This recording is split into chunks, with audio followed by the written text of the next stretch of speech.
Carta aos Hebreus, capítulo 1. Jesus Cristo, a perfeita revelação de Deus. Antigamente, por meio dos profetas, Deus falou muitas vezes e de muitas maneiras aos nossos antepassados. Mas nestes últimos tempos, Ele nos falou por meio do seu Filho. Foi Ele quem Deus escolheu para possuir todas as coisas e foi por meio dele que Deus criou o universo. O Filho brilha com o brilho da glória de Deus e é a perfeita semelhança do próprio Deus. Ele sustenta o universo com a sua palavra poderosa. E depois de ter purificado os seres humanos dos seus pecados, sentou-se no céu, do lado direito de Deus, o Todo-Poderoso. O Filho e os anjos.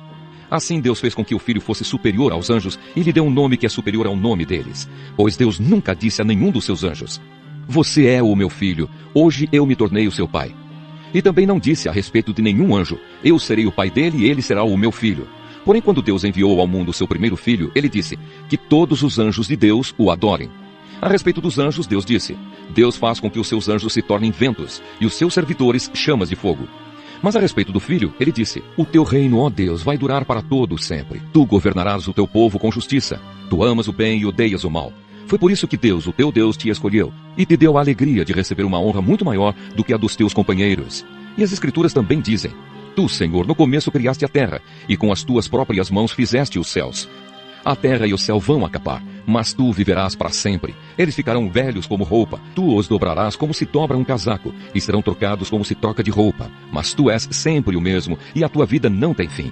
Deus nunca disse a nenhum dos seus anjos: "Sente-se do meu lado direito, até que eu ponha os seus inimigos como estrado debaixo dos seus pés." Então, o que são os anjos?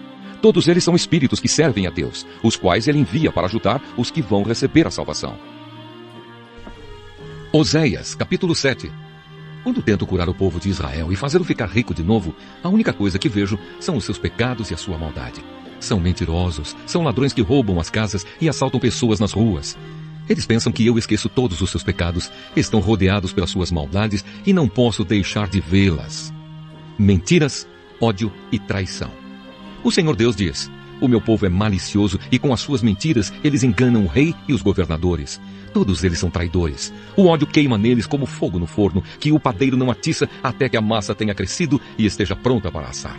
No dia da festa do rei, eles deram tanto vinho a ele e aos governadores que eles ficaram bêbados, e o rei fez todo tipo de tolices. O ódio continuou a queimar nos corações deles, enquanto planejavam intrigas contra o rei. A noite toda abafaram o seu ódio, mas de manhã ele acendeu como fogo. Queimando de raiva, eles mataram os seus chefes. Todos os seus reis foram mortos, um depois do outro. Mas não há ninguém que ore a mim, Israel e as outras nações. O Senhor diz: "O povo de Israel faz acordos com outros povos e agora parece um pão mal assado." O povo não percebe que a nação está perdendo o seu poder por causa desses acordos com estrangeiros. A nação está ficando fraca, como um velho de cabelos brancos, mas o povo não percebe isso. O orgulho do povo é testemunha contra si mesmo.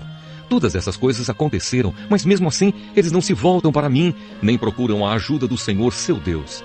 Israel parece uma pombinha tola. Procura primeiro a ajuda do Egito e depois vai pedir socorro na Assíria. Mas eu os pegarei como quem pega passarinhos com uma rede.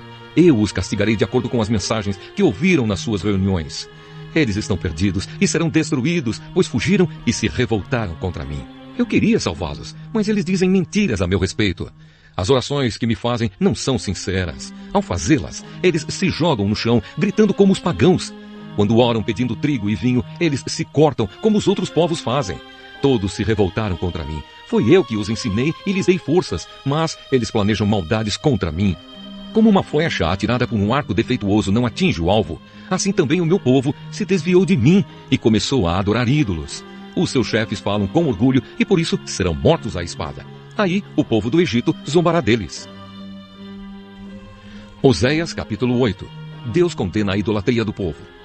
O Senhor Deus diz: "Toquem a corneta, o inimigo ataca a minha terra como uma águia, porque o meu povo quebrou a aliança que fiz com eles e não obedece às minhas leis. Eles oram a mim dizendo: Tu és o nosso Deus e nós somos dedicados a ti. Mas eles rejeitaram o que é bom e por isso serão perseguidos pelo inimigo. O meu povo escolheu reis sem me consultar e nomeou governadores sem a minha aprovação. Com a sua prata e com o seu ouro fizeram ídolos e por isso serão destruídos. Eu odeio o bezerro de ouro que o povo da cidade de Samaria adora e estou irado com eles. Até quando eles vão continuar adorando ídolos? Um israelita fez o bezerro. Essa estátua não é Deus e será quebrada em pedaços. Eles semearam ventos e colherão tempestades.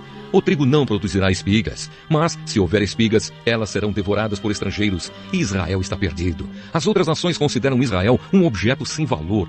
Os israelitas são como um jumento bravo que teima em andar sozinho. Eles foram pedir a ajuda da Assíria e pagaram outras nações para protegê-los. Mas eu vou pegá-los e castigá-los, e por algum tempo eles sofrerão debaixo do poder cruel do imperador da Síria. O povo de Israel construiu muitos altares para conseguir o perdão dos seus pecados, mas esses altares só servem para que o povo peque ainda mais. Escrevi milhares de leis para o povo, mas eles as rejeitaram, como se não tivessem valor. Eles me oferecem sacrifícios e gostam de comer dos animais sacrificados. Mas eu, o Senhor Deus, não estou contente com eles. Eu lembrarei dos seus pecados e os castigarei. Vou mandá-los de volta para o Egito, pois o povo de Israel esqueceu o seu Criador. O povo de Israel construiu palácios, e o povo de Judá construiu cidades cercadas de muralhas, mas eu vou mandar um fogo que queimará as cidades e destruirá as fortalezas. Oséias, capítulo 9. Oséias anuncia o castigo de Israel. Povo de Israel, deixe de se alegrar. Pare de fazer festas como os outros povos fazem. Vocês abandonaram a Deus e adoram ídolos. Em todos os terreiros onde o trigo é malhado, vocês se venderam como prostitutas ao Deus Baal e gostaram do pagamento que receberam dele. Mas daqui a pouco não haverá trigo, nem azeite e faltará vinho. O povo de Israel não ficará na terra de Deus, o Senhor, mas precisará voltar para o Egito e na Assíria comerá alimentos impuros. Naqueles países, eles não poderão fazer ofertas de vinho ao Senhor, nem oferecer os sacrifícios de que ele gosta. A comida que comerem será como a que é servida num velório, e todos os que a comerem ficarão impuros. Não poderão apresentar ofertas de alimento no templo do Senhor, só poderão comê-las. E o que é que eles vão fazer quando chegarem os dias das festas realizadas em honra do Senhor? Vão fugir para não serem destruídos, mas os egípcios os pegarão e os sepultarão na cidade de Mênfis. Os seus preciosos objetos de prata serão cobertos de espinheiros, e o mato tomará conta das suas casas. Está chegando o dia do castigo, o dia em que Deus castigará o seu povo, e que o povo de Israel fique sabendo disso. Mas vocês dizem, esse profeta está maluco, diz que é inspirado, mas é louco. Vocês falam assim porque estão cheios de maldade e de ódio. Deus me mandou como profeta para avisar o seu povo, mas em todos os lugares eles armam armadilhas para me pegar. Até no templo de Deus eles me perseguem. Eles se afundaram tanto no pecado quanto o povo que estava em Gibeá. Deus lembrará dos pecados deles e os castigará. As consequências do pecado de Israel. O Senhor Deus diz: quando encontrei Israel pela primeira vez, fiquei alegre como quem acha uvas no deserto, e ao ver os antepassados de vocês, fiquei contente como quem vê os primeiros figos maduros. Mas quando eles chegaram ao Monte Peor, ali começaram a adorar o Deus Baal e se tornaram tão nojentos como os ídolos que eles amaram. A grandeza de Israel irá embora, voando como uma ave. Não nascerão mais crianças, as mulheres não ficarão grávidas e não darão à luz. Ainda que criem filhos, eu os levarei embora, não deixarei nenhum só. Ai desse povo quando eu me afastar dele. Eu via Israel como se fosse a cidade de Tiro, plantada num lugar agradável. Mas Israel levará os seus filhos para serem mortos. Ó Senhor Deus, o que é que vais fazer com este povo? Faze com que as mulheres não possam ter filhos, e se tiverem, seca o seu leite, para que não possam dar de mamar. Deus condena o seu povo. O Senhor Deus diz: toda a maldade do povo de Israel começou na cidade de Gilgal, e foi ali que comecei a odiá-los. E por causa dos seus pecados, eu os expulsarei da minha terra. Daqui em diante não os amarei mais. Todos os seus chefes se revoltaram contra mim. Israel está ferido, é como uma árvore que não dá frutas porque as suas raízes secaram. Mesmo que nasçam crianças, eu matarei esses filhos tão queridos. O meu Deus rejeitará o seu povo porque eles não lhe obedecem, e eles andarão sem rumo entre as outras nações. Oséias, capítulo 10. A destruição dos altares pagãos em Israel. O povo de Israel é como uma parreira cheia de uvas. Quanto mais ricos ficaram, mais altares construíram.